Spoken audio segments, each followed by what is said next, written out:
Hey everyone, welcome to the GOCC Job Panel discussion time. Let me go over the guidelines for GOCC. So they're just as relevant when we're doing these panels than on a normal talk. So first of all, we're all learning. Secondly, everyone has something to contribute. And thirdly, nobody has all the answers. So keep that in mind. We have 4 panelists who we've selected because they've all gone through this process, but that doesn't mean that they all are the only people here who have something to contribute. And yeah, they might have disagreements or different ideas, and there might be people from the audience with other thoughts. So we're all just going to have a discussion, and it's going to be great. So many questions were already submitted, so we're going to start with those, and afterwards we will go to the floor for questioning. So first, I'll introduce the panelists, and they can talk a little bit about themselves when I introduce them, I guess. So let's in random order. We have Bennett Geckner. Oh wait, is it Alt A? Wait, I haven't been teaching lately. I'm on teaching breaks. I don't know. Yeah. All right. I've joined. Howdy, folks. I'm Bennett. I am about to start my 3rd year as a postdoc at the University of Washington in Seattle. My mentor is Bella Novick.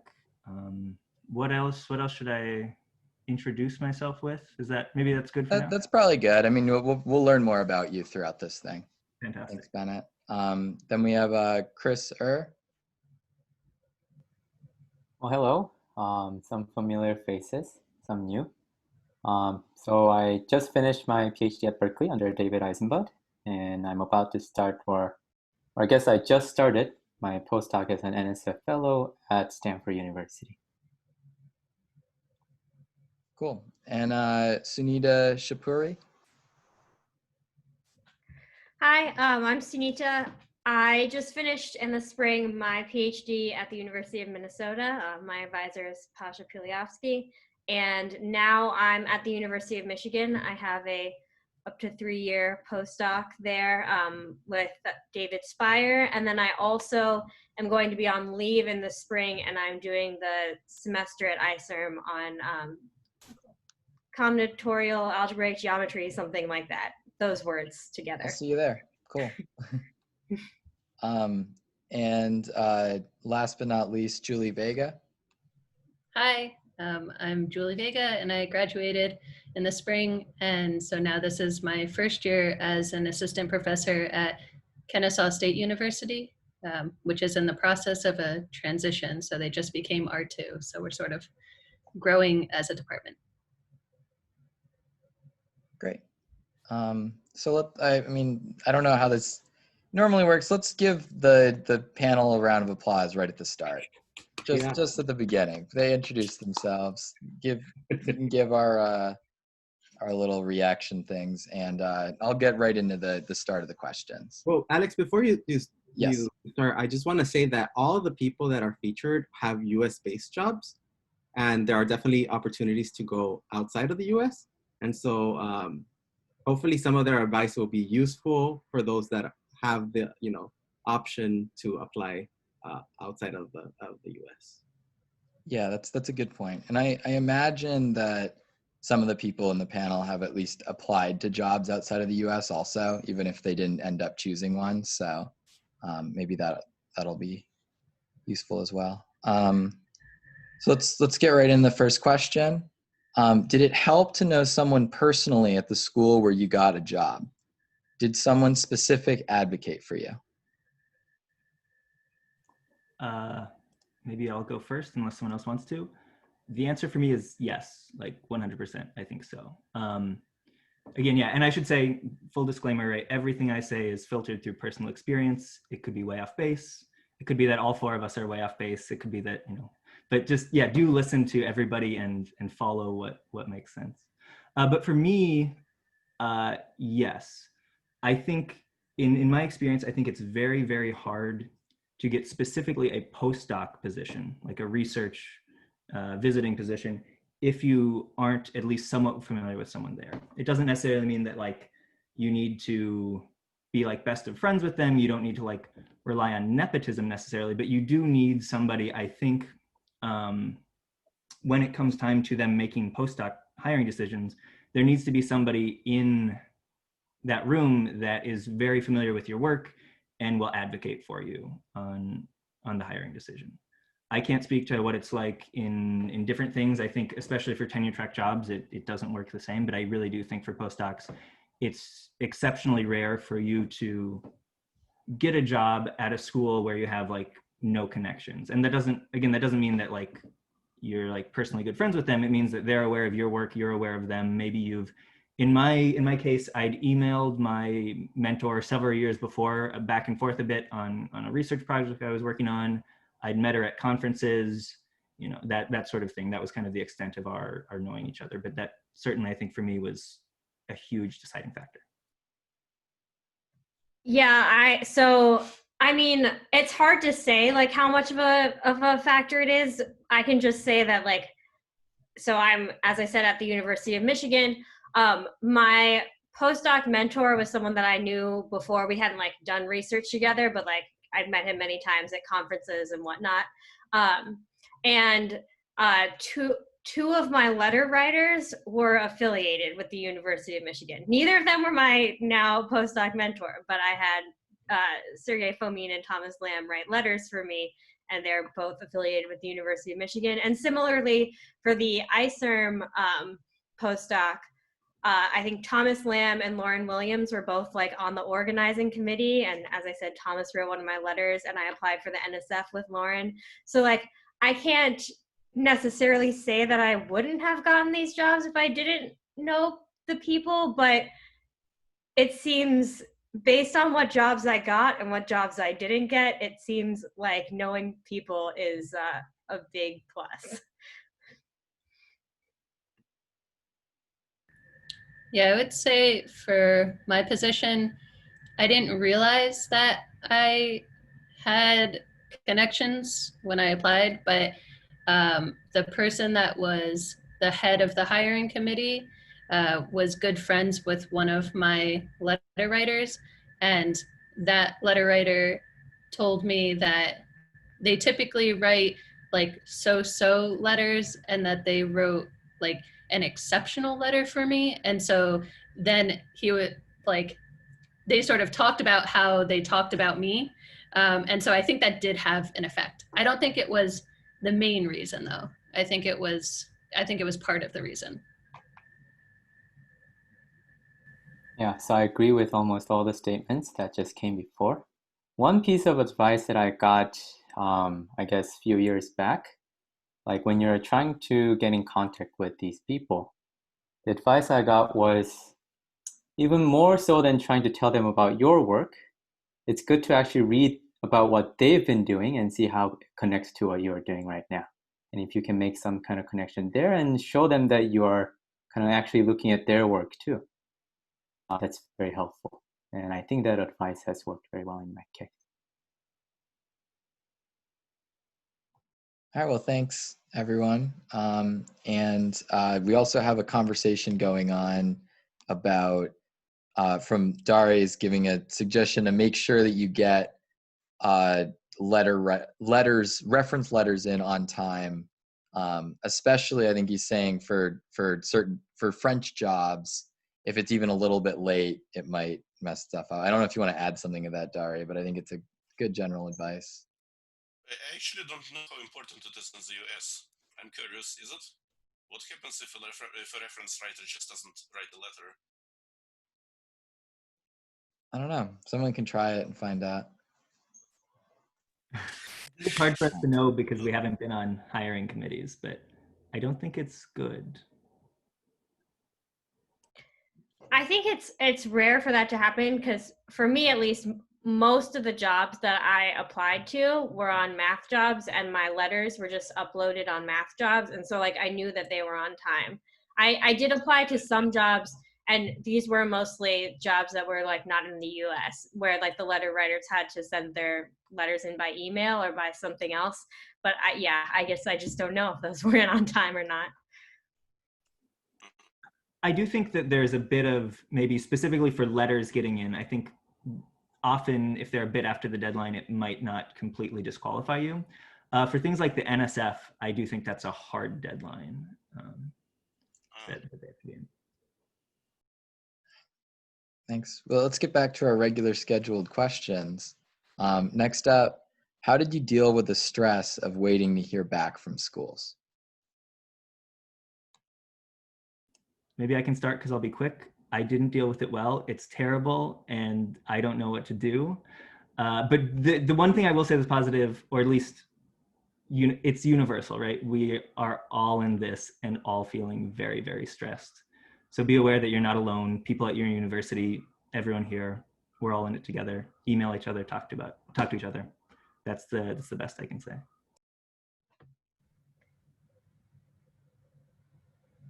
Oh, I can go. I'll second what Bennett said. Have friends that are also applying for jobs and talk to them. Also, I guess maybe this is like a little different depending on what kinds of jobs people are applying for, but I applied to mostly postdocs, but also tenure track jobs at like some like small liberal arts colleges.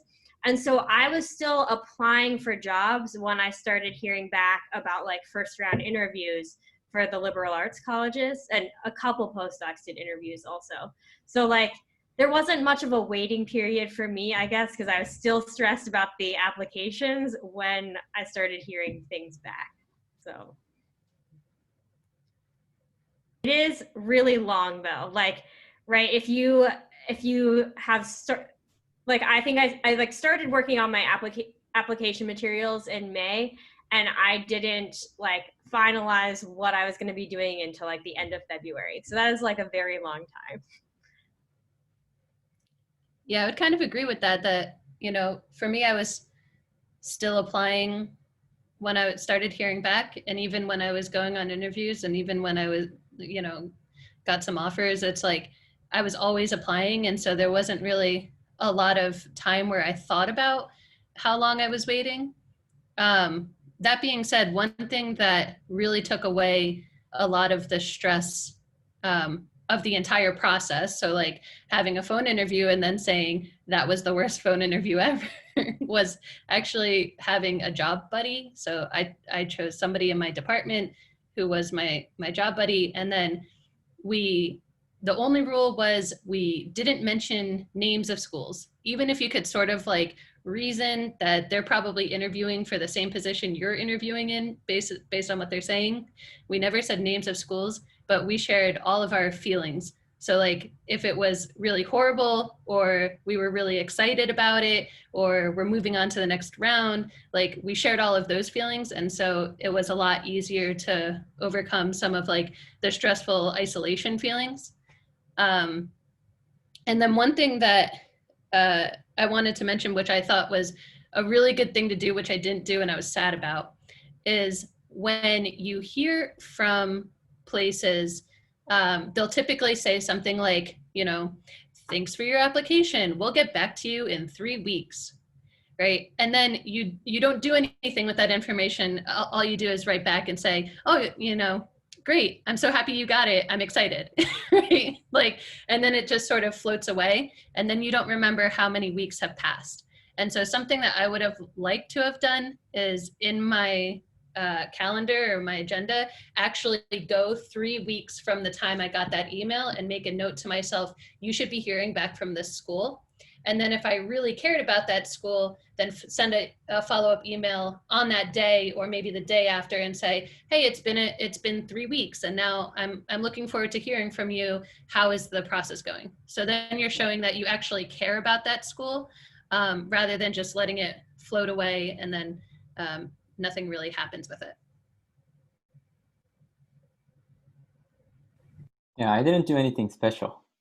So basically I just did more math, but I don't really recommend it.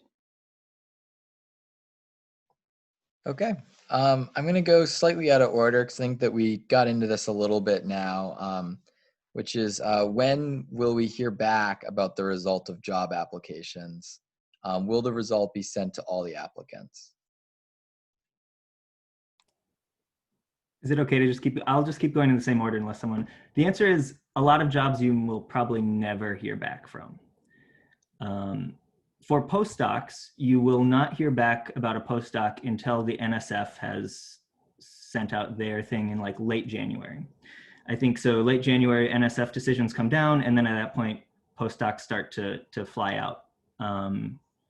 So with liberal arts jobs, which I had similar experiences to Sunita and Julie, in that like I was hearing back from liberal arts jobs more in even December, and certainly in January, you'll hear back from those. And then those can take a long time to ever get resolved. I will say in my personal experience, I had several first round interviews with these liberal arts places in January and December. And then after not hearing back for a month, realized, okay, they've moved on without me. And then after accepting my job, them coming back and saying, hey, by the way, are you still interested? You might not be on their like top 3 or 5 or whatever, but depending on how the job goes, you still could be in the running until potentially months later. And that's hard to remember, but sometimes comforting to think about.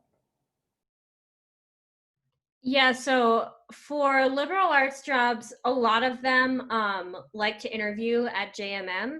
And like if you're not going to JMM, so for example, I didn't go to JMM last year because I was like running a program at the University of Minnesota. They'll do like Skype interviews sort of like around that time. So a lot of them happen like the end of December or like the first couple weeks of January. I also had some postdoc interviews at that time, like definitely University of Kentucky, I had an interview, University of Virginia. There's like not so many postdocs that do interviews, but I think more are starting to. And those were around the same time, maybe a little bit later, going further into January. I first, I started hearing back from, so as Bennett says, you won't hear back from postdocs mostly until after the NSF. So a lot of, it's like advantageous for them to like tell you as soon as possible if they're going to accept you. So like, a week after the NSF comes out or something like that, you might expect to start hearing from postdocs. And then if you make it at a liberal arts college that does campus visits, so I don't know if this is true exactly. I'm sure it depends on the college, but I've been told that they do like the first round interviews with about like 10 people, and then they'll bring about 3 people to campus. And that usually happens like sometime in the month of February.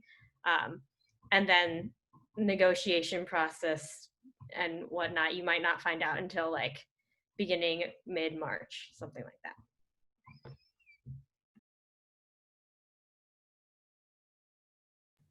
I have nothing more to add. I agree with everything. Yeah, in my case, I actually heard back the first time, I think, late December, which is a little bit unusual, but it does happen. But in that case, you can always say, I cannot make any decision until NSF is out, and they understand. And we have a comment in the chat from Galen giving a heads up that JMM is all going to be online in 2021. And presumably there might be some other things that are going to be weird because of stuff moving online with COVID. So some of the like in-person interviews might be virtual interviews for longer, but we'll just have to wait and see how that all works out. Yeah, I don't know how campus interviews are going to work this year. Yeah. But I personally, yeah, I haven't done a virtual like full day campus interview, but some of my other friends have described it to me, and they said that it's a very long day of several Zoom interviews in a row, and then you do like your either research presentation or teaching presentation in an online format. So you have to like either decide if you're going to do something interactive or if you're going to do something with like a presentation of some sort. Okay. For the next question, how did you find out about jobs to apply to? Okay, math jobs, yes. Occasionally jobs will just get emailed to you or your advisor. That's another main thing. Hopefully your advisor will pass those on. Yeah, I might maybe mention this. I think those are the main things for, like, say, more teaching focused jobs. Higher ed jobs often has things, but those are the main ones. There's also various other sites, but I think Math Jobs is the main one. Yeah, I will mention, there's this thing about the chat, like, my sense is there will likely be fewer tenure track jobs this year than in the past years, but potentially more on average temporary and postdoc jobs because of COVID uncertainties. That's a guess based on some amount, but not a great amount of data. But Math Jobs is, I think, the main thing. That's all I have to say. Yeah, just to add a few more, I learned about a lot of postings through Facebook and Twitter. So if you're in the right groups or following the right people, you can sort of sometimes get insider information. Like they'll be like, in 2 weeks, there will be a posting. So, yeah.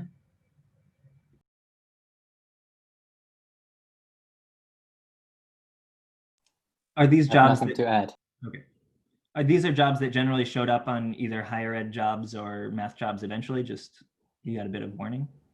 Yeah, you had a bit of warning, and sometimes it give you like a connection, you know, like if you're friends with that person, for example, then you could say, I saw the posting and, you know, I'm now reaching out to you to say I'm interested. So. And just to mention, in the chat, Aram gives some suggestions for places to look for European jobs.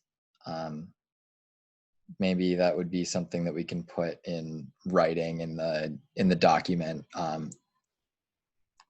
eventually. So, because verbally it wouldn't be easy to tell what I'm saying anyway. So the next question is connected to Matt. Oh, Andres, what are you saying? I have a question that was kind of about topics that have been discussed already. I think so. Sunita said that she had people that she never directly worked or collaborated with, but knew her math well, be some of her letter writers. I'm curious to know, how did you all select who your letter writers will be, and if you catered that specifically for a job, or you know, what was your process? I asked my advisor, and then I did what he said. Yeah, so I'll say, like, the idea of getting letters from people who you haven't worked with and have like no potential like strong inducement to get you a job, if you can get those people to write you good letters, that is like the perfect situation. So kind of in Sunita's case, exactly what you want. My letter writer, or my advisor, told me things too, and I sometimes was too scared to follow through on them. I did not just email Richard Stanley and ask him to write me a letter, though that was what he suggested. I did do this with other people. So for example, if anyone's ever invited you to give a seminar talk, like those would potentially be good people to write you a letter. Or anytime you've exchanged emails with people about their research, right? If you've ever, like Chris was talking about, talking to them about their own research, right? If you've had these communications, that can be a good thing. If you've gone to a summer school and interacted with these people, if you are able to get these letters, I think they're really, in some sense, the best ones. But they're also kind of more stressful. I can say personally, I did this with one person who I really, really respect and I hope wrote me a good letter, but it was like really stressing me out that like this person wrote me an only okay letter. And I used this in the past, and this year I switched to people that I did know more and felt more comfortable that I was certain they were going to write me a good letter. So I think getting, certainly your advisor writing you a letter is important. Having collaborators who are professors writing your letters are also fantastic. But if you can supplement it from someone outside of your university, outside your collaborator circle that says, yes, this person is good at research, that's also a great thing to add to your application. Yeah. Oh, go ahead, Julie. Sorry, I was just going to say, to speak from a non-postdoc viewpoint, the way that I chose my letter writers was actually thinking about my, like, the positive parts of who I am as a whole person. So not just research, but also, you know, I view myself as a leader. So who knows my leadership skills? I view myself as a strong collaborator. Who knows my collaboration skills? And then I attempted to get people to write for me that would express my entire person. And then when I was applying for the jobs after I wrote the cover letter, I would look at all of my people that wrote me letters, and then I'd say, I think that, I mean, I didn't know because I didn't actually read the letters, but I think this person would have written about these qualities of mine. So let me, you know, send these references. So it was much more like a calculated humanistic viewpoint. Yeah, so I was going to second what Bennett said about if you can get someone outside of your university to write you a letter, that's good. I wouldn't worry too much about someone writing you a bad letter because, I don't know, if they don't want to help you, they're just going to say, no, I don't want to write the letter. Yeah. So, I think this is more like a personal quirk than anything. But yeah, I have actually asked people who have said, I just don't know you well enough to write you a letter. And I do think that essentially everyone would not write you a bad letter if they agreed to write you a letter. That's true. But to add on to what Julie said, so I had, so the letters work maybe differently than you think they might based on like what your like college recommendation letters and grad school recommendation letters were like. So people who are writing letters about your research, they might have like a paragraph or two about you, but it's mostly just like them talking about your research and like the fact that your research is important. So it's not really necessary for them to know you very well to write that kind of letter. And I think if you're applying for postdocs, like that's what's important. I did have letters. So for example, I had someone write a letter that I knew was less familiar with my research, but I'd like worked with more at the University of Minnesota. And I like sent that letter to the small liberal arts colleges I was applying to, but not the postdocs. So you can pick like which letters you're going to send to which places, and you might want to vary it based on the kind of school.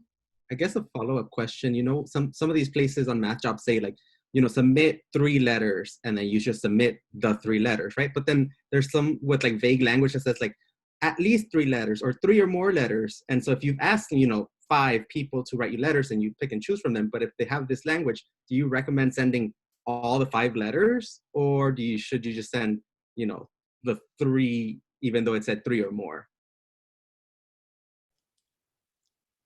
If they say or more, certainly send. There's some number where you should stop, right? And I don't know if it's probably 7 is too much. I don't know.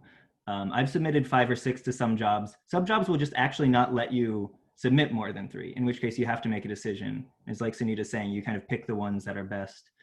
So I would say unless they specifically say you cannot do more than 3 or you cannot do more than 4, I would consider, unless you have a good reason to, submitting them 4 or potentially 5 letters if you have them.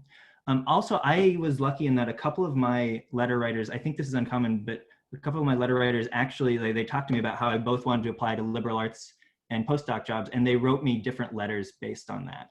And so I knew which to submit based on that. But that doesn't always happen, and it's not always appropriate to do either.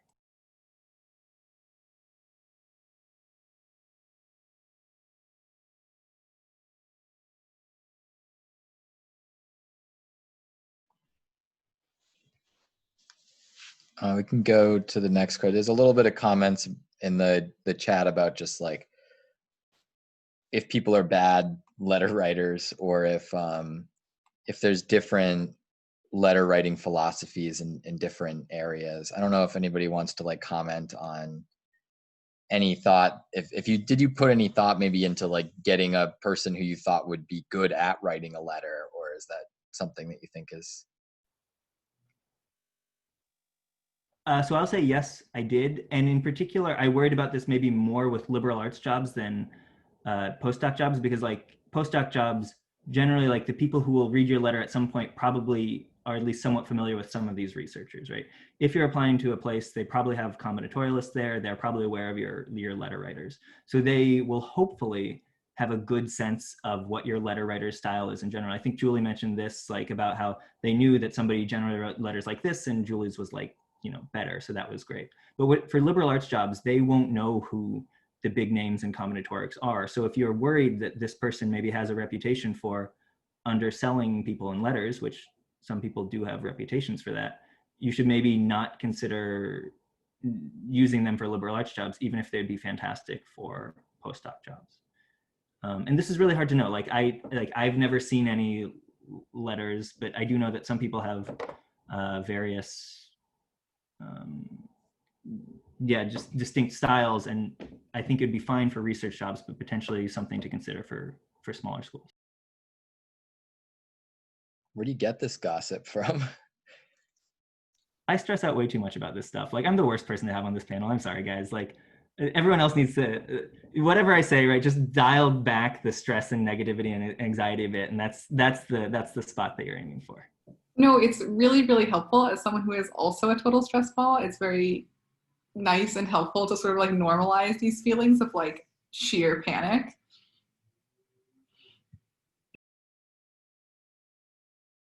There's enough panic to go around, I think.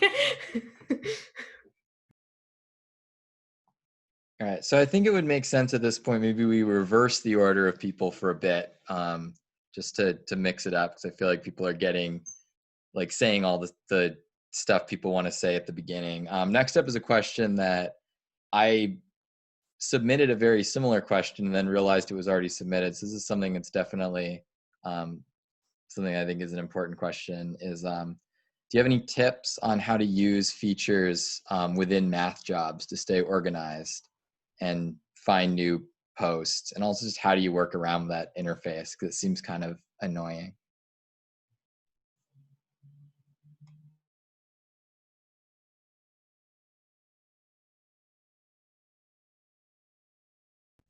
Chris, you're muted. Okay, so I guess I'm gonna go first now. But yeah, unfortunately, I have no good recommendation. Just spend a long time on it. And well, generally people don't expect you to have so much mathematical output your graduating year anyway. So spend some time with that, math jobs, and yeah, maybe other people have better tips. I would say using the little X is key. And I think I tried using, there's a happy face, medium face, a check mark. There's different little symbols. And so I used one of the symbols to mean I want to apply to this, and one symbol to mean I've applied to this. But I found that, as the stress piled up, that really the only thing that stuck was Xing the things I didn't want, because then they won't show up. Well, theoretically, sometimes, I don't know if it's when you refresh a page or if you go into a posting and then come out of that posting, sometimes the things that you X'd away come back. And then to get rid of them, actually, I think you go back to your home listing and then they'll go away again.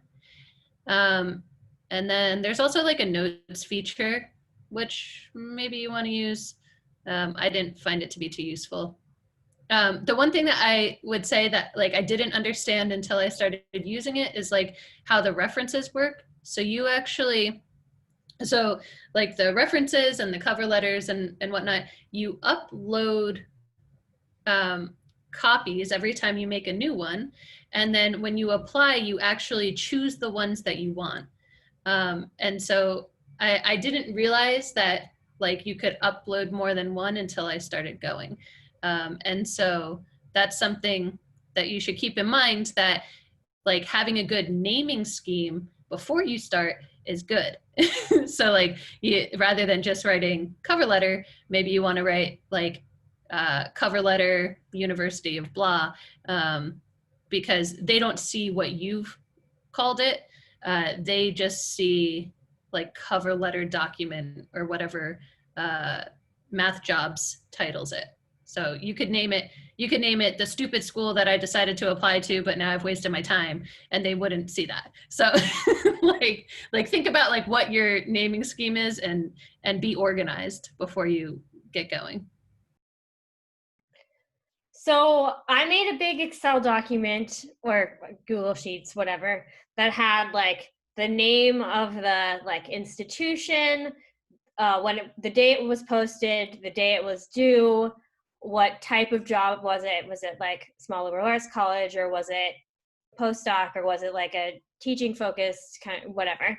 And like a link to the math jobs posting, and like other notes about like sort of what they wanted in the application. And basically I just went to math jobs every morning and I had it just sort by like most recently posted, and there would be, 10 new jobs, and I would look through those 10 jobs, and the ones I was interested in I would enter in my spreadsheet, and then I would never see the other ones again. Yeah, so I did the same thing. Spreadsheets definitely help. Deleting jobs you're not interested in definitely help. The one caveat about so I do the same thing at least once a day, check math jobs, see what's there, delete everything I don't want, put new things on the spreadsheet. But do be careful, due to some quirks on math jobs, sometimes jobs that haven't been available, like publicly available, actually have like much earlier post dates. So do scroll down every once in a while to check that you haven't missed something. So sometimes they will pop up and then not actually be at the top of the newest post date things. This has happened to me a couple times. So what I usually do is I X out things that I don't want. Once I've entered something into my spreadsheet, I green check mark it or whatever it is. And then once every week or two, I scroll down to make sure I haven't missed anything. And every once in a while, one will pop up that missed my spreadsheet.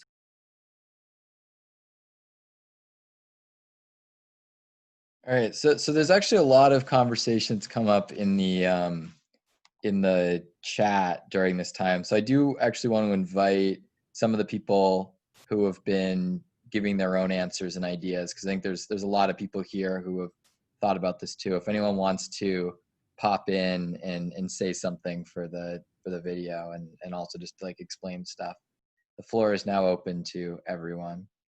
So one feature that I have found very useful is if you save a search for a certain set of criteria, there's an option. I would have to look to see exactly what I clicked to get to this option, but there's an option to have the MathJobs website send you a like weekly digest of updates to things that meet those criteria. So I get an email every week that says these additional jobs were posted that meet your criteria.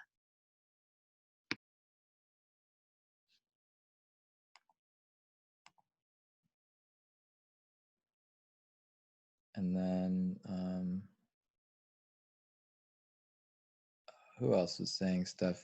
I guess Jen Ping had some stuff too, and Aram and Jane. If any of you want to mention some stuff for the video or like say it out loud for people, feel free.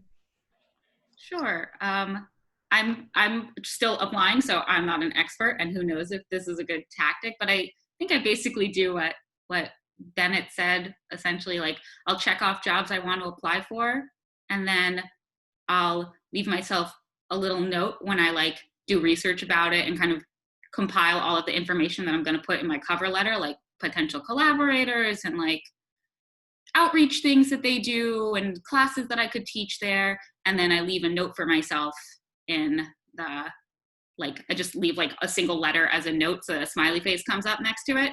And then I know that I've already done that one. And I can, if I just look through all of my checked off things, I can see what doesn't have a smiley face, and those are the ones I still need to do.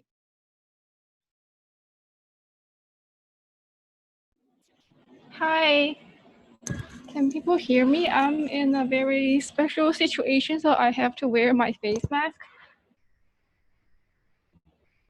Yeah, we can hear you okay. Okay, so I use a piece of Python code to download all the information from MathJob. I'll copy and paste it in the chat.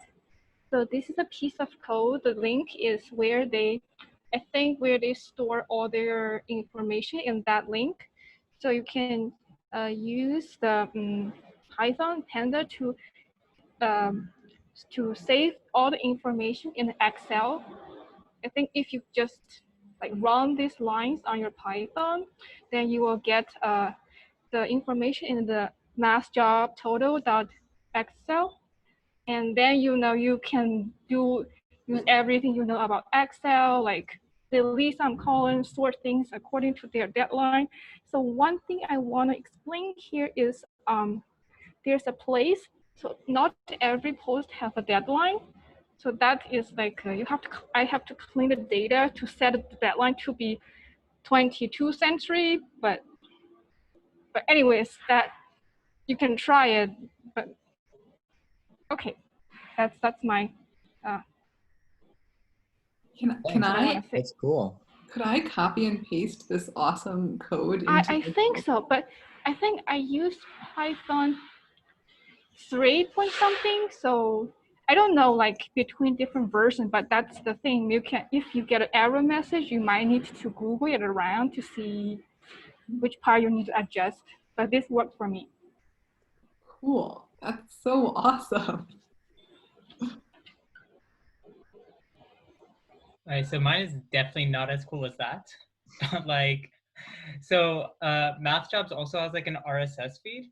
So I have a RSS feed reader that basically every time someone uploads a new job, it'll automatically get sent to my reader. So I just, every time there's a new job, I can just see what's been updated. And then basically anything that sounds slightly interesting, I'll put into a Trello board. I don't know if you guys have heard of Trello, but it's like an Asana board where you can have different projects and you assign it to some column. And then as you progress through a project, you can kind of just move what for me would be a university from column to column.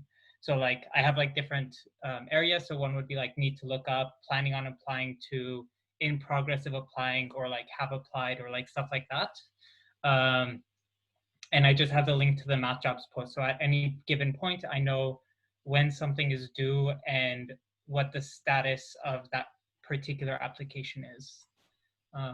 So that's kind of what I do. I think one thing that is coming to my mind now that we're saying all of this, which is really great information, I'm really enjoying it, is you really want to balance how many jobs you're applying to and the quality of your applications. I think my advice is it's definitely better to apply to fewer jobs with higher quality than to more jobs with lower quality. What I will say is my own anxiety didn't allow me to do that in the moment. So I doubt that you'll actually take that advice, but I do actually think that that's a really important balance point where you sort of have to think about, you know, do I actually want this job? Something like, it's easy to eliminate the ones that are like, I wouldn't even want to work there if I got it.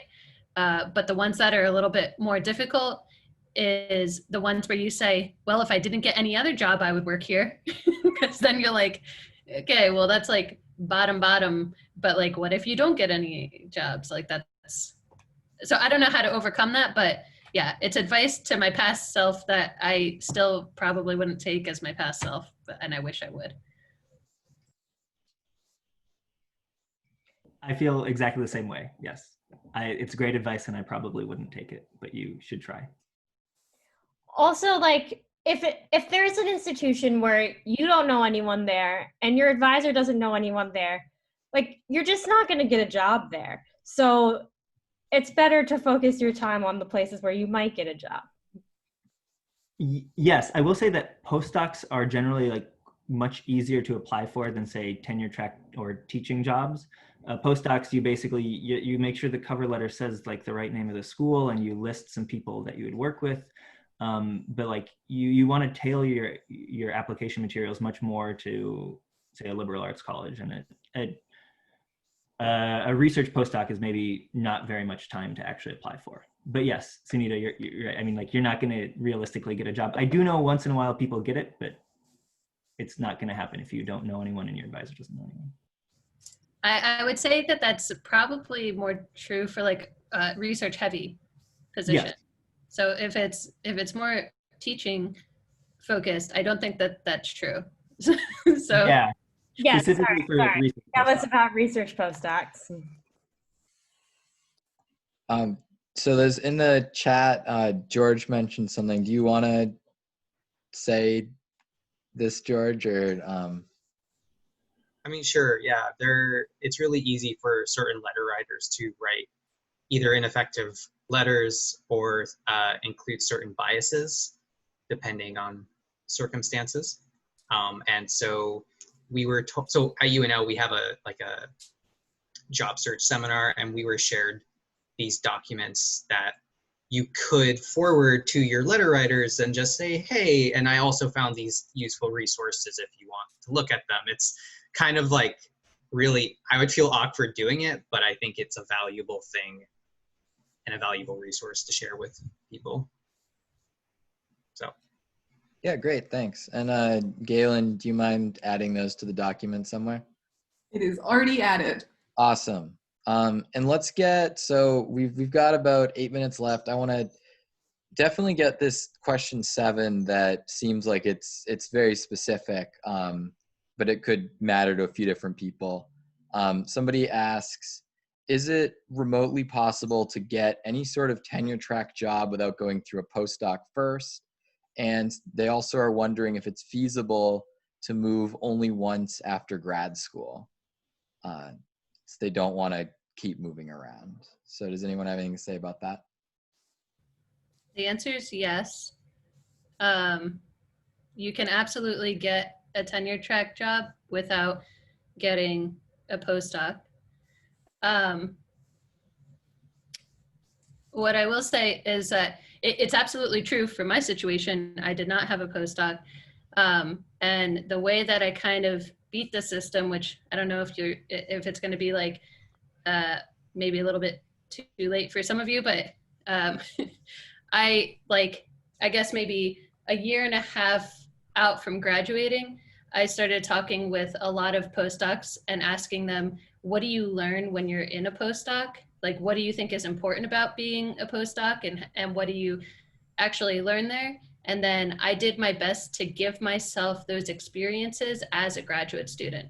That way, when I went into the interview for my now job, which I should say, I was hired with 6 other people in discrete.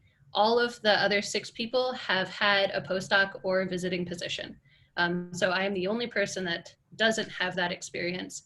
But while in the interview, they would ask me questions like, well, do you know how to do whatever you learned during a postdoc? And I would say, yes, I have this experience, and this is what I've learned, and this is how I would advise future students, and this is how I would take control of my own research. So I actually thought about what it means to be a postdoc, but before getting to the point of graduation. And there are many jobs that are not, that are not like so research heavy that would involve that you don't need to have a postdoc to get those. So if it's more teaching focused, you could absolutely get those positions right out of graduate school, and you don't need a postdoc. I think Jane asked the question that is certainly on my mind and maybe everyone's. What are the things that you learn in a postdoc that you think would be useful? Yeah, so I mean, it's different for every postdoc that you talk to. Some of them say you learn how to do, like have multiple collaborations at one time. And so their experience is a little bit more like, as a graduate student, you only work on your one dissertation project. So now as a postdoc, you need to learn how to balance doing multiple projects at once. You learn how to find collaborators. You typically do some sort of undergraduate research experience so that you have some idea how to mentor people in research. You get like more autonomous teaching positions. And so understanding how you actually take control of those classes is important. And how do you keep yourself motivated? So, it's like you're kind of venturing into this position where you do have a mentor, but that mentor is typically a little bit more hands-off based on the postdocs I've talked to. And so something that they've had to learn is like, how do you manage your own time and how do you make sure that you're actually getting your research projects accomplished? So those are some of the things. Of course, I didn't have a postdoc. Those are just the things that other postdocs have told me is what you learn or try to learn as a postdoc. Does that align with? Yes, so I'm only one postdoc, but yeah, what Julie said is exactly my experience. Like these are the things that I've tried to learn, and if you can learn them without doing a postdoc, that's fantastic. If you can learn them without doing a postdoc and convince people that you've learned them without doing a postdoc, that's incredibly fantastic. And yes, quite hard to do, but Julie and Julie's advisor have managed to do this, I believe. Is that That's right. Yeah. A long line of postdoc-less mathematicians. I just want to break that one. Sorry. Oh. Sorry. I just to address Bennett's thing, but to the point that Bennett brought up. So Ben Braun, Julie's advisor, and my advisor, to the point that everybody else had made before, he got this job at Kentucky because he knew Carl Lee very well, and so. It just adds to the point that everybody should really try to make connections with people in the department they would like to go to. I was just going to say that there are a lot of different kinds of jobs that you can get. And so like, for example, so I just graduated. There are people who graduated with me. One person got a tenure track job at University of Wisconsin River Falls. So, you know, like kind of a more teaching focused, not like a liberal arts college, but like a more teaching focused school. And then one person got a job at a tenure track job at Agnes Scott College, which is a liberal arts college. The year before me, one person got a tenure track job at Carleton College, and one person got, so there are these jobs that are like becoming more common now that are not tenure track jobs, but are basically they're not research jobs. You're supposed to like teach, and the idea is that you have sort of like contracts that get like longer and longer the longer you stay there. So like your first contract might be only for like, you know, 2 or 3 years, but then like it gets extended. And so it's not exactly a tenure track job, but kind of the idea is that they do, like, the hope is that you like end up staying there forever. And there are like more of these jobs available now. And I know someone a year above me who got one of these jobs at UChicago right out of grad school. So there are different kinds of jobs that you can get. And some of them are harder or easier to get right out of grad school. And Sunita, you're talking specifically about, like with this last thing, like kind of teaching focused jobs at larger schools. Is that right? Yeah. Yeah, that's certainly a trend.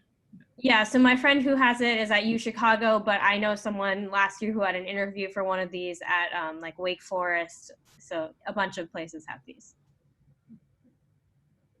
Okay, well, it's now exactly 5 o'clock, so we can continue. There's still some more questions. People can ask stuff, but if anyone wants to leave, totally okay. And before you do, let's give a round of applause to the panelists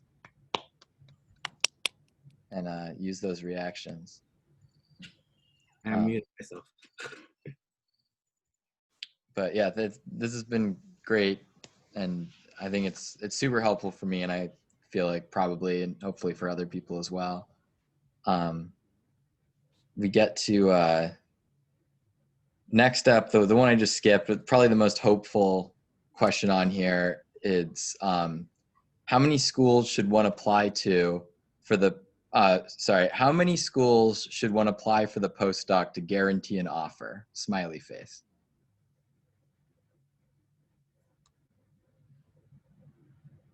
I can say how many schools I did apply for. I applied for roughly 75 postdocs, of which I had, roughly speaking, I think realistically, right, kind of what we've been saying, like there were probably 5 of those that I had enough of a research connection that were a reasonable goal, but I felt that postdocs were easy enough to apply for that I just did.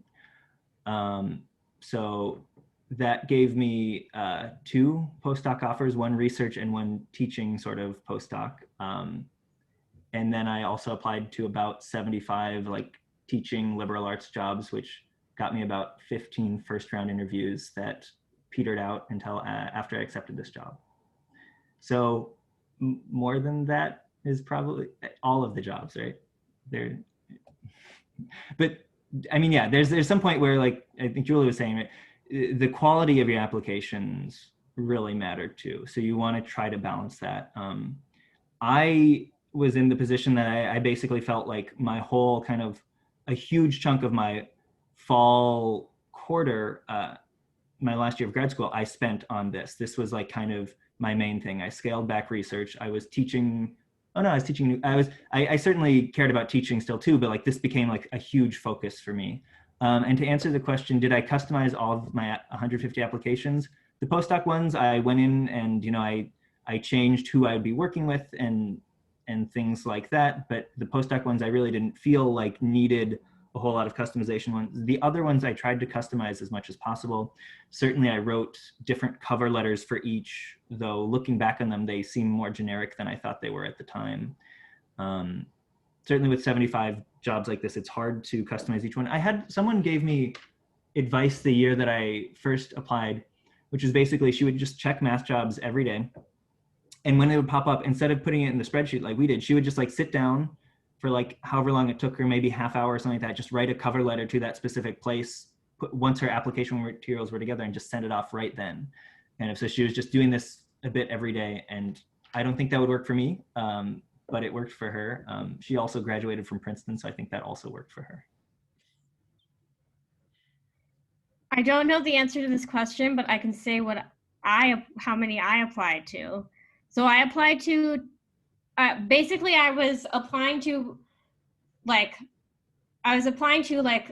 fancy liberal arts colleges and postdocs, basically is what I applied to. So I applied to 10 like tenure track jobs at liberal arts colleges. I would say I put a like good amount of work into those applications.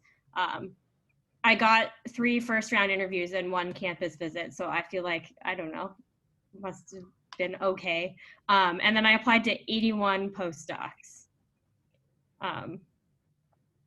And I guess it's hard to say like how many offers. So obviously that resulted in at least 2 offers, but it's hard to, I was getting emails from places after I'd already accepted Michigan saying like, are you still interested? And then I would like respond no. So I don't know like exactly how many offers those like 81 job applications would have like resulted in.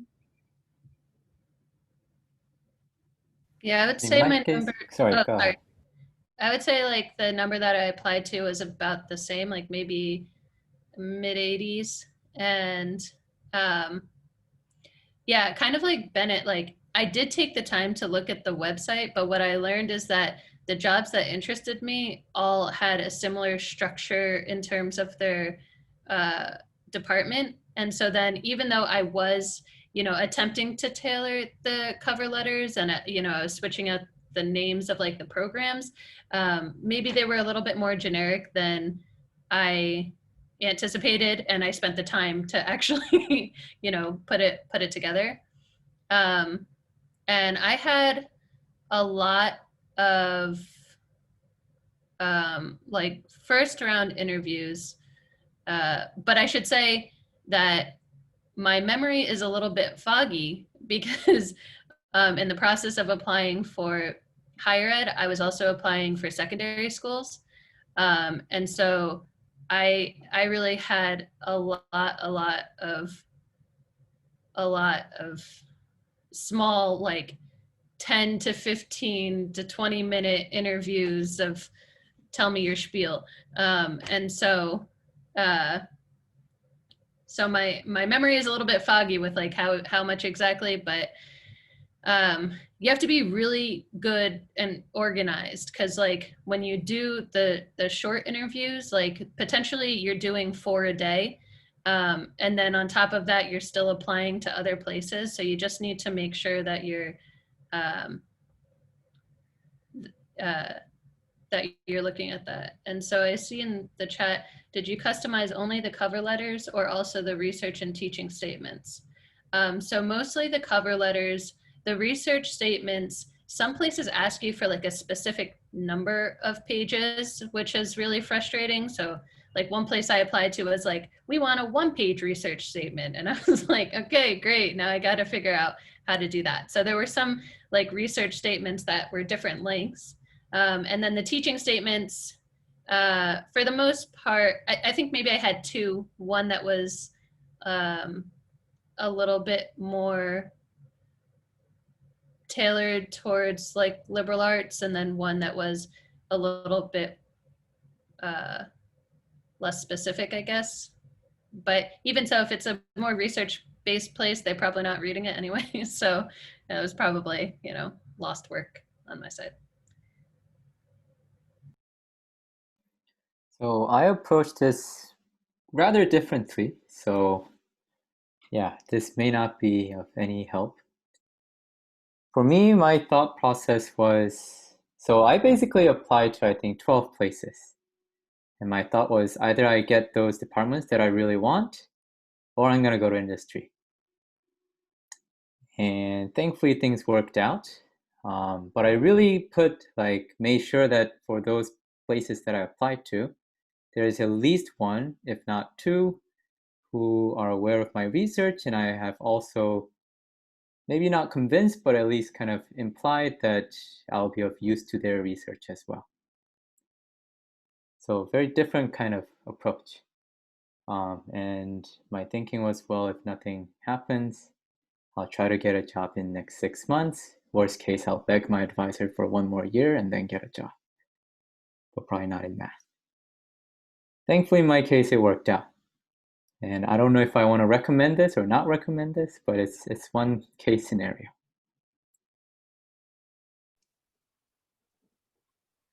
So to answer the question, I can say a little bit about that too again. So what I did for statements, I think it's really important for the research statement to be tailored to the type of school. It doesn't have to be for the specific school, except for like Julie's case where like you have to write suddenly a 3-page research statement or a 1-page one. How do you do that? I don't know. I just took mine and ripped out a lot of stuff, and it was probably like incoherent. But certainly for like a liberal arts school, you want to show them that you've thought about how can I, 1, preserve my own research track, but also 2, integrate students into this, that I've thought about this. Here are some problems that I think would be good for students. Here's why I think they would be good for students. That's something that you really do want to put in like a teaching focused sort of job. For the other statements, yeah, I kind of felt like a research place will either care or not about my teaching statement. It doesn't matter. As long as I don't, in my teaching statement, specifically write, I want to be at a liberal arts college only, I can use the same one. And same for the diversity statement as well, which most schools, or a lot of schools, do ask for at this point. And to add one thing to Chris's thing, I also had the same sort of idea that like, whatever worked out with my job applications, if things didn't work out by like January or February, for me when I was finishing grad school, I was going to spend the next several months pushing hard towards getting industry jobs. And I think that's a lot of people's thought too. So Jane has a Julie approved suggestion if you want to share it.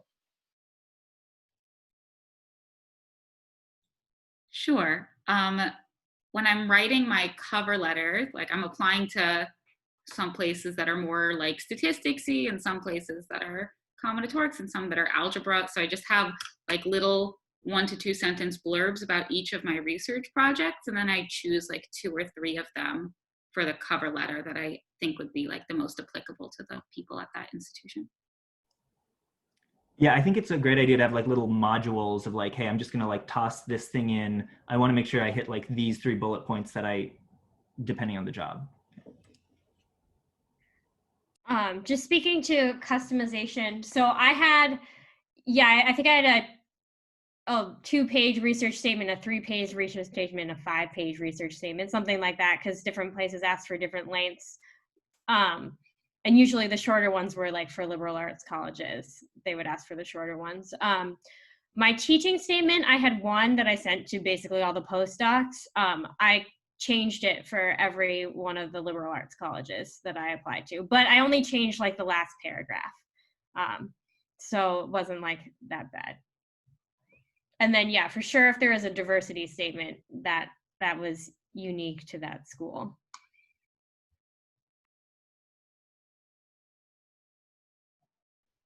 So for the next question, I guess there's a little bit of discussion. So maybe we should discuss this first. There's some stuff on the chat about whether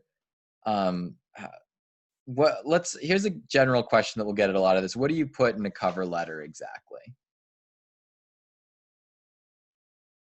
I think Lauren Williams actually has a very nice document telling you what to do.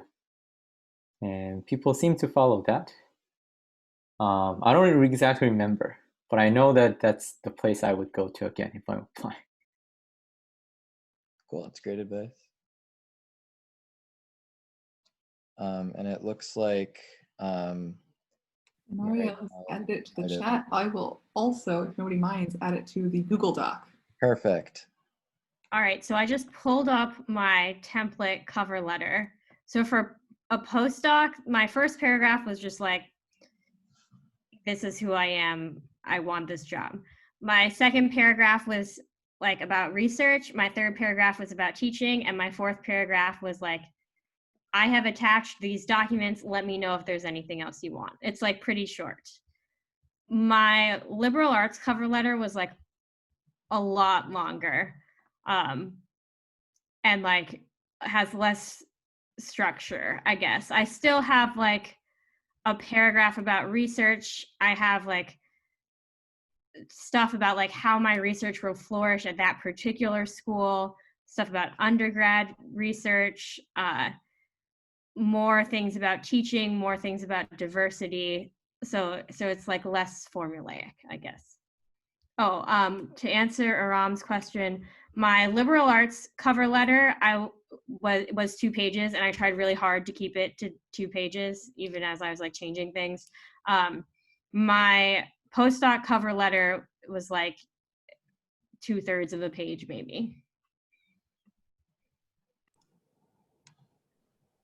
Yeah, so I haven't read the advice yet, but I'm excited to read Lauren's advice. I did similar to Sunita, and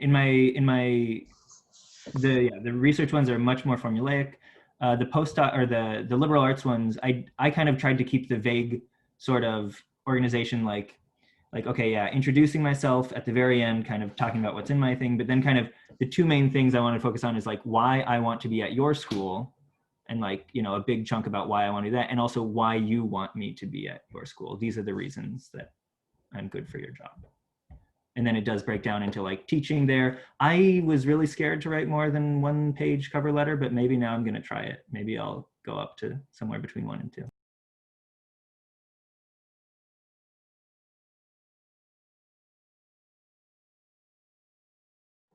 I guess we can go to the next question. Thanks for that. How do you think the most crucial factor that made you get a job? I think it means, what do you think is the most crucial factor that made you get a job? I think for me, it was that throughout, it was the perfect storm. No, throughout the like interview day, I talked about everything that I do, just a little bit at a time. And what happened was the person that was showing me around the entire day, by the time that we got to lunch, was like, wow, you're really reflective and you do a lot. And I was like, oh, thank you for noticing. And then like a little bit later in the day, she was like, it's really impressive that you also do this. Like every time that I revealed something new, she was like, wait a minute, you do that on top of doing this other thing? And so then like I sort of built up my character throughout the day. And then like the way that the research talk went, they said just like, you know, tell us a little bit about your research. Like it was a very vague setup. And so I actually ended up talking about all of my projects in sort of like detailed 15-minute talks, which then demonstrated not only am I very thoughtful about teaching and about service and about community building, but also I can do research and I have a lot of collaborators and like I'm set up to be in that position. So I think that it's like you sort of want to build yourself up throughout the entire day rather than revealing everything you do at one time.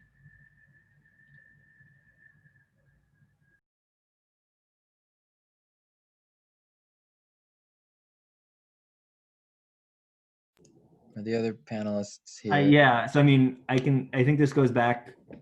So my experience, I will say, so I had a day-long interview for, so the other job offer I got was at West Point, the military academy, for a 3-year teaching postdoc. And that one did involve like a day-long interview, meeting with lots of people.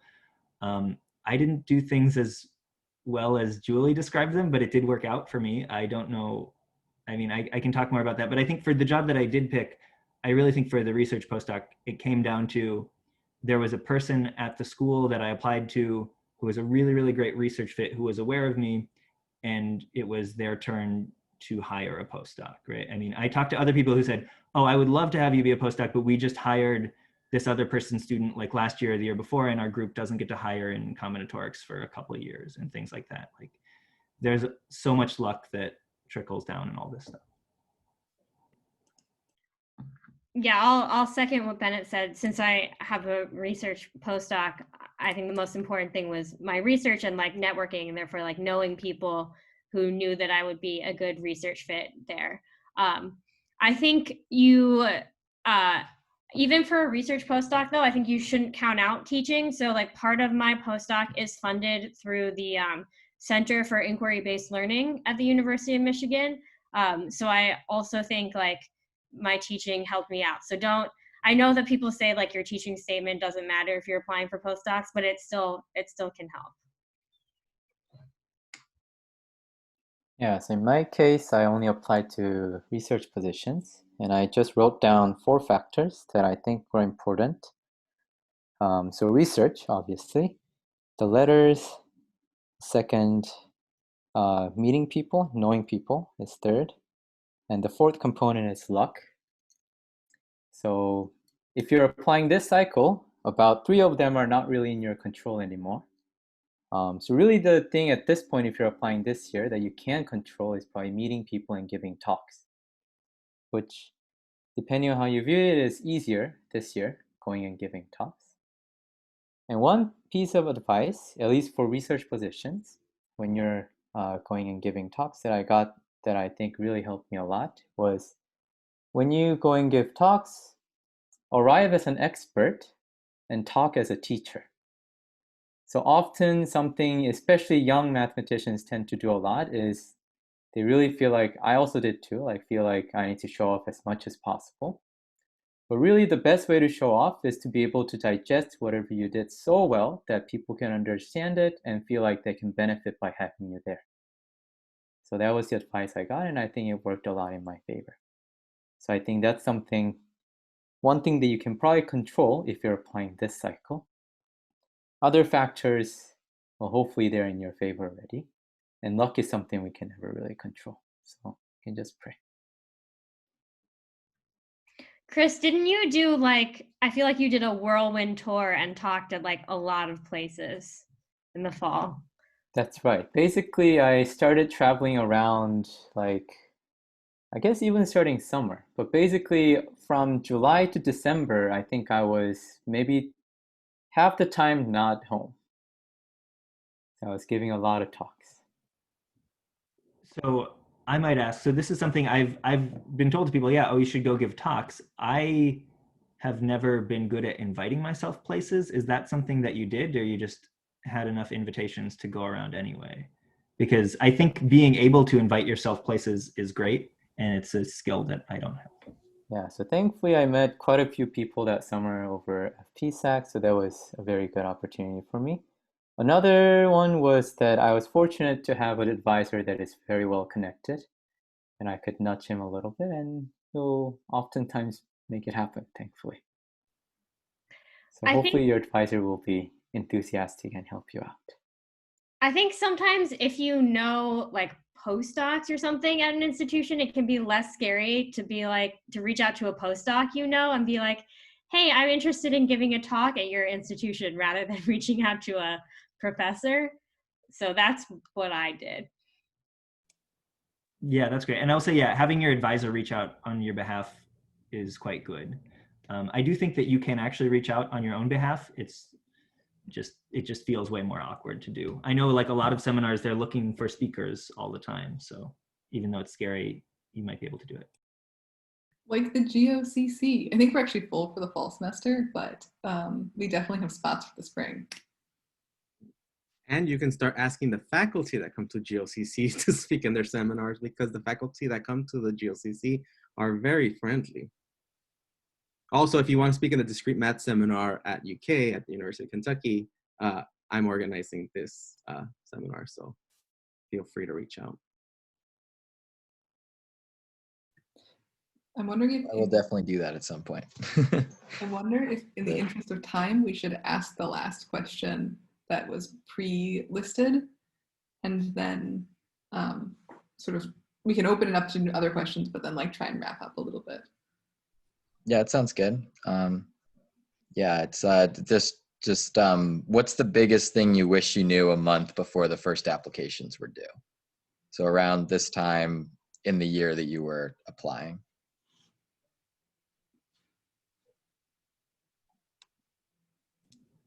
It's probably this kind of the combination of this networking thing and knowing that I really can reach out to people. Like, I mean, it'd be great if you knew kind of everyone in your area already, but if you don't, like, now could still potentially be a good time for your advisor to email some people they know, or you to email them as well and see if you can get speaking spots. Aram, I think you put in a link, or you mentioned like, yeah, online speakers now, like it's potentially so easy to do this. So you still have time to do this thing.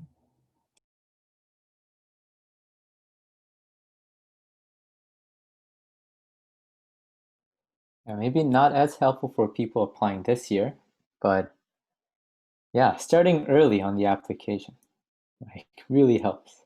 I thought research statement could be written in like a week, and then I revised it for a week and then sent. Thankfully, I started 1 week at least before that, so I had like about 3.5 weeks to write the research statement for NSF, and it was quite a ride. Yeah, it takes quite some time. So yeah, if you haven't started writing research statement, yeah, it's a great time to start.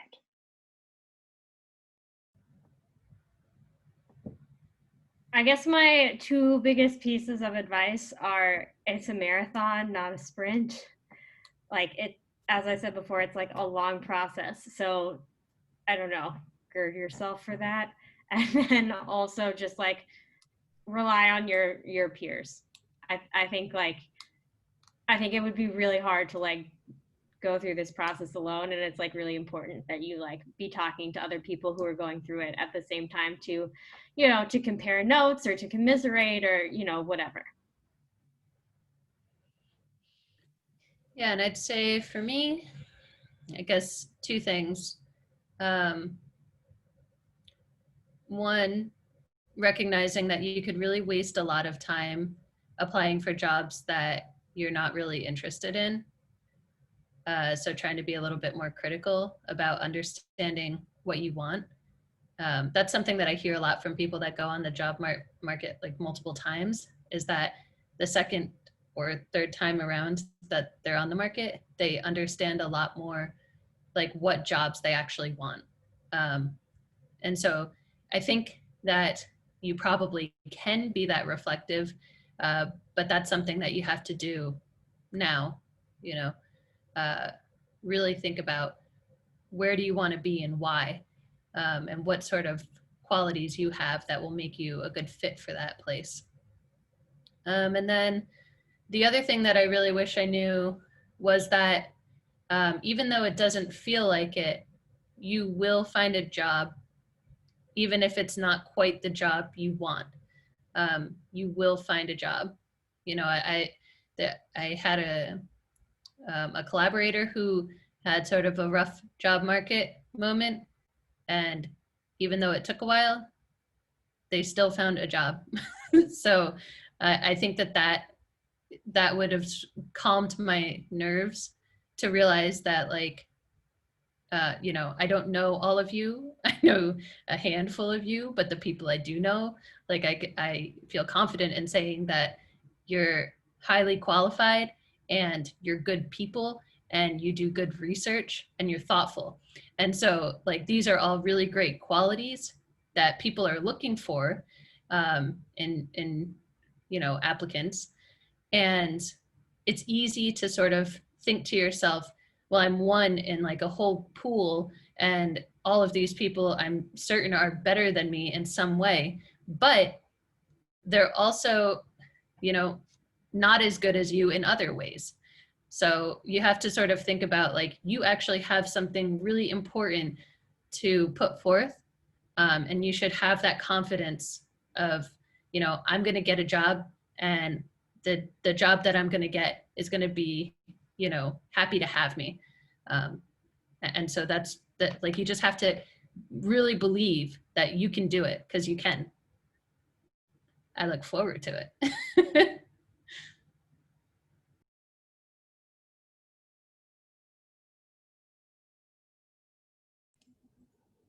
Oh, so this isn't as, you know, inspiring as Julie's, but I will say one small detail, like, get a bunch of friends together, not just for support, but also to like read each other's applications and stuff. I think I did this with Julie in particular, and I mean, she got a job, so it works for us, right? It's only because you read it. But yeah, get a little pod of people together. Certainly, like, we have limited perspective, you know, not having been on hiring committees and stuff, but any perspective is great. Getting people outside of your area to read your research statement is great. Probably anyone in combinatorics reading your research statement will be like, yeah, this is great. And then someone else will read it and be like, I have no idea what you're talking about. The more people you can show these documents to and get honest feedback from, that's really going to be helpful. Yeah, I actually had, like, I reached out to professors that are not in my field to read the research statement in particular. But I will say that I did get myself in a little bit of hot water, because the more people you ask, the more feedback you get. And like Bennett's saying, it's really all over the place. And then you're like, wait, so like, whose advice should I follow? So just be a little bit careful, you know. Once you get some feedback that you like, call it quits, and then be like, great, I can work with that.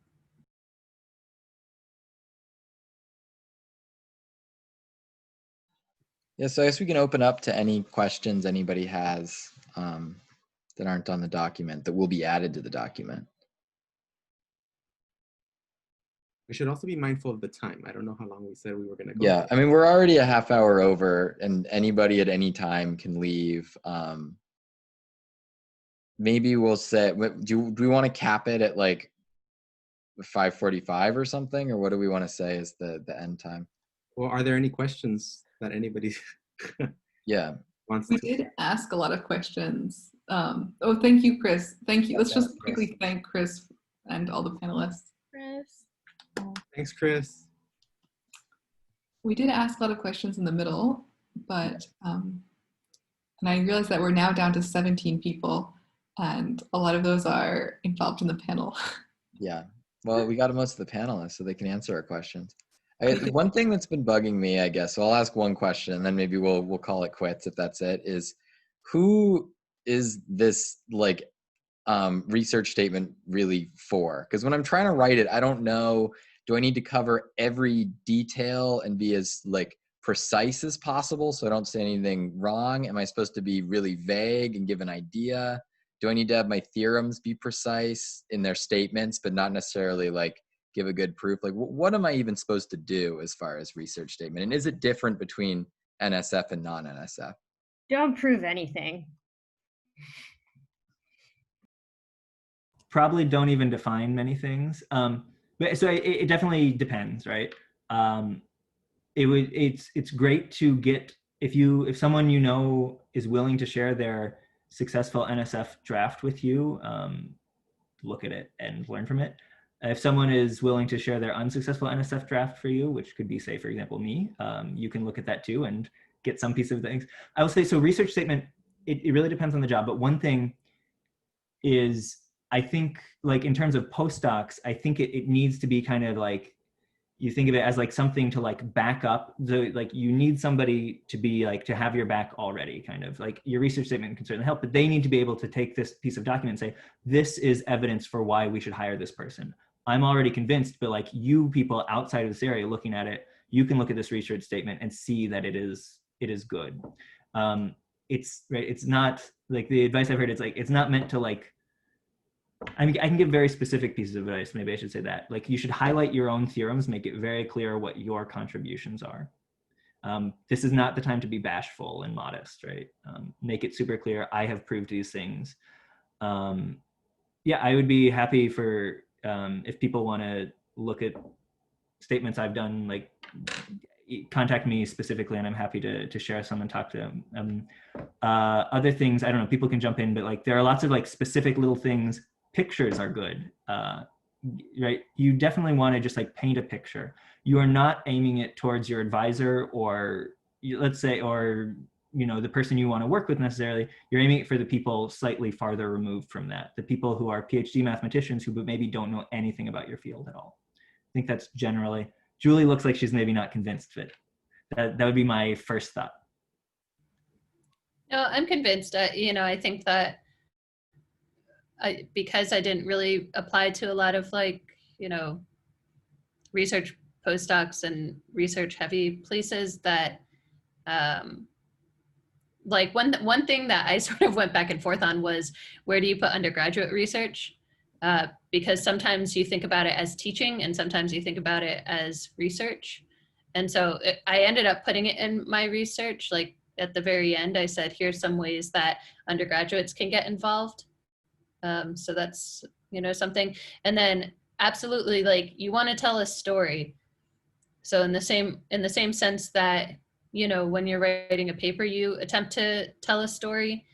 When you're writing a research statement, you want to say, here's the beautiful overall story that all my little stories fit into. And then, and it's not so much about proving things, but you want to state, and something that like Bennett said that I think I wasn't so good at is like, here's the time when you really want to use I, right? Like it's your statement. So you want to be like, I proved this. I thought about this question and I worked with these people, but it's me, it's not we. Well, it can be we, it's just not like other people is not who you want to emphasize. Yeah. But building off this, there's a great question by Elizabeth. Do you want to say it out loud or? Sure. I just everyone was talking, so I didn't want to interrupt. Yeah, I'm saying that. Yeah. On like a project where it was a collaboration, how do you say something in a artful or maybe tactful way about how the effort was divided in that collaboration, right? Because a collaboration could range anything from like maybe the faculty member involved kind of provided an idea and you mostly did the work and they sort of read it over, to you contributed some very minor part. So how do you make that distinction in a way that's not tactless? I would say that if it's like your dissertation work where your advisor gave you a problem, just say I. Like if you did the work and they just provided the problem, then I would say I.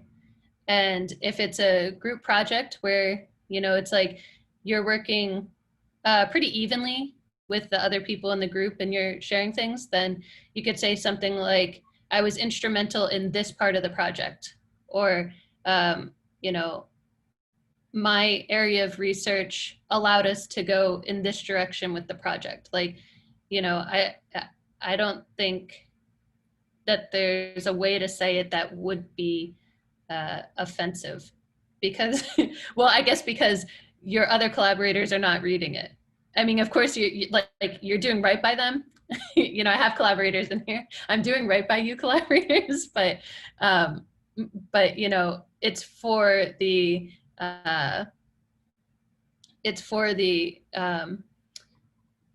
committee. It's for the hiring committee. And so they just want to know about you. So I would. Thanks. That makes a lot of sense.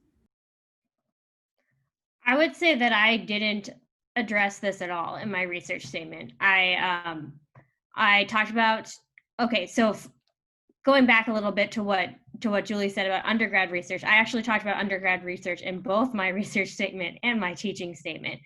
But aside from the like undergraduate research part of my research statement, I talked about really 2 projects, and one of which is like just me, and one of them is like me and someone else. And I just said that like this was joint work with so-and-so, and like didn't say anything else besides that. Which I feel like if you're talking about like your stuff with Esther, I feel like is like similar. You don't really need to address it. I was thinking about a different project entirely, but. Okay. So I did the same as Sunita. I just said, we, us, these people, we did it together, but now I'm gonna have to reconsider things with Julie. I don't know, I'll do those separately. But yeah, I think that was what I felt most comfortable with. My advisor this is something I did not ask him to do, but my advisor did mention like very specifically to me that he felt it his job in like our joint projects to make it clear like that I had contributed, and that he was really gonna hammer home like that I was not like a bystander, and that like I had done this. So if people are writing on your behalf, they will hopefully do this. If there's a tactful way to say, hey, make sure you put in my contributions, I think that's what their letter is for, is my sense. And I don't think you have to say that to your letter writers. I think they'll do it. Yeah, if you're really worried about it, you could say, it would be great if you could emphasize these parts of me. Like when I asked my letter writers, I actually said like, would you be willing to write me a letter that highlights my blah, blah, blah? And then you're sort of asking them in the moment of asking them to write a letter to emphasize the parts that you want emphasized.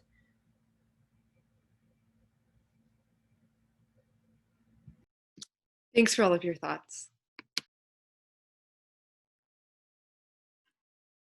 I think this is probably a good place to end. This has been actually a very wonderful panel. I don't know. I'm gonna share a little bit of my insecurities and my feelings, but I was worried nobody was gonna show up, and that the conversation was gonna die at some point. But it has turned out amazing. So let's thank the organizers. Let's thank the panelists one more time. But also let's thank the organizers because they also did a great job. Just turns out that we're all on the job market at the same time. So this is wonderful. All right, everybody. Have a lovely rest of your Thursday and have a great weekend starting Friday at 5 p.m.